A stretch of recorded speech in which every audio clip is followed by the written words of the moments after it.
So when you try to visualize a single molecule, usually you label with a fluorescent probe.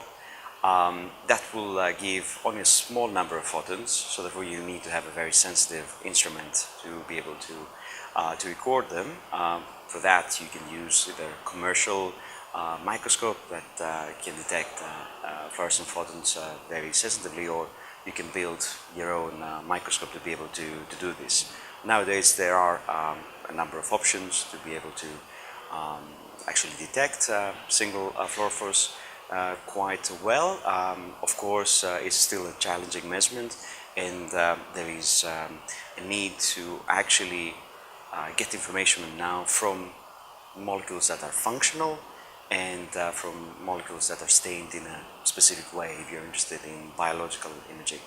And the other thing that is challenging, of course, is to be able to analyze the data and then get information about the structures or the mechanism that you are interested in. Now, in the process of labeling the right structures, you need to make sure that you have ways of labeling it in a site-specific way, so you can direct the fluorophores to the right places, and also if you're going to mobilize the molecules on the surface, to make sure that the molecules remain functional. And of course, you'll be getting big data sets that you'll need to analyze, so you need to have the software to be able to get information about the structure or the kinetics. So some of the challenges.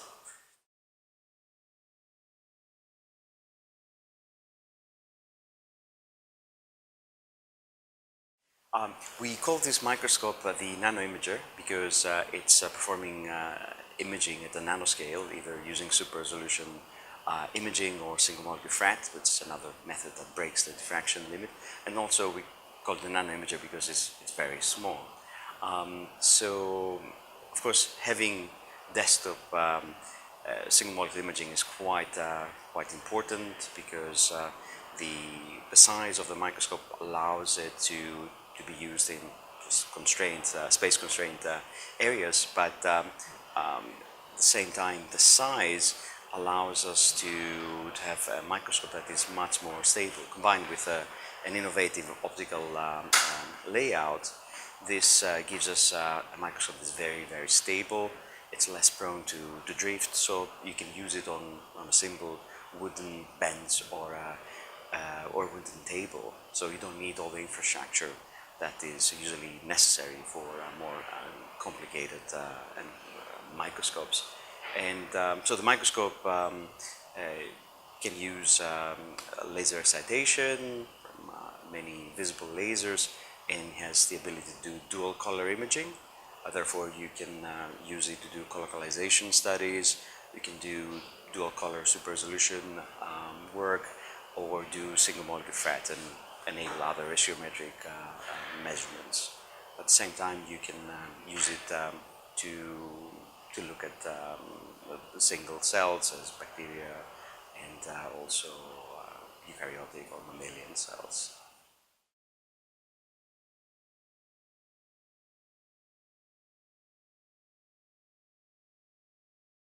Yes, so I already mentioned that super resolution imaging is a very important application enabled by the microscope.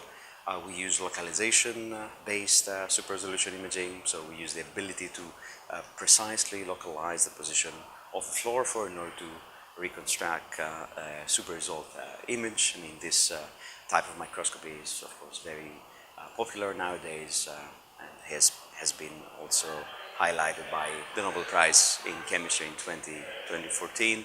So our microscope enables this kind of localization microscopy. At the same time, you can do single molecule FRET measurements. FRET is an interaction between fluorophores that occurs at the scale of 2 to 10 nanometers, so it can be used as a nanoscale ruler. So you can use this in order to measure distances within proteins or nucleic acids or complexes.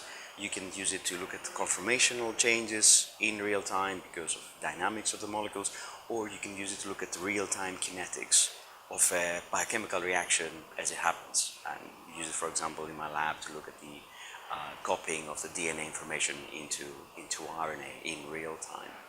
The ability also to do two-color imaging allows you to do colocalization studies, to see the components that form a certain molecular complex, and also to do binding studies. One simple way of looking at the interactions is to label two components with two different colors and see whether they colocalize using two-color imaging. Another application is to simply look at binding and dissociation of two components. When you do this, you get the kinetics for the formation of the complex and the kinetics for the dissociation, which gives you information about binding affinities and also association-dissociation rates, which give you thermodynamic and kinetic information about an interaction.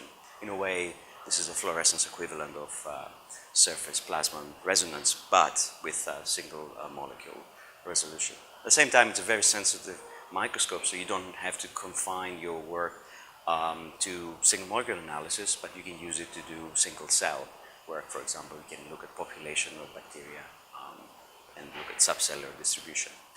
And we think that it's a very flexible tool that will allow actually a lot of members of the community to be creative about how to use it.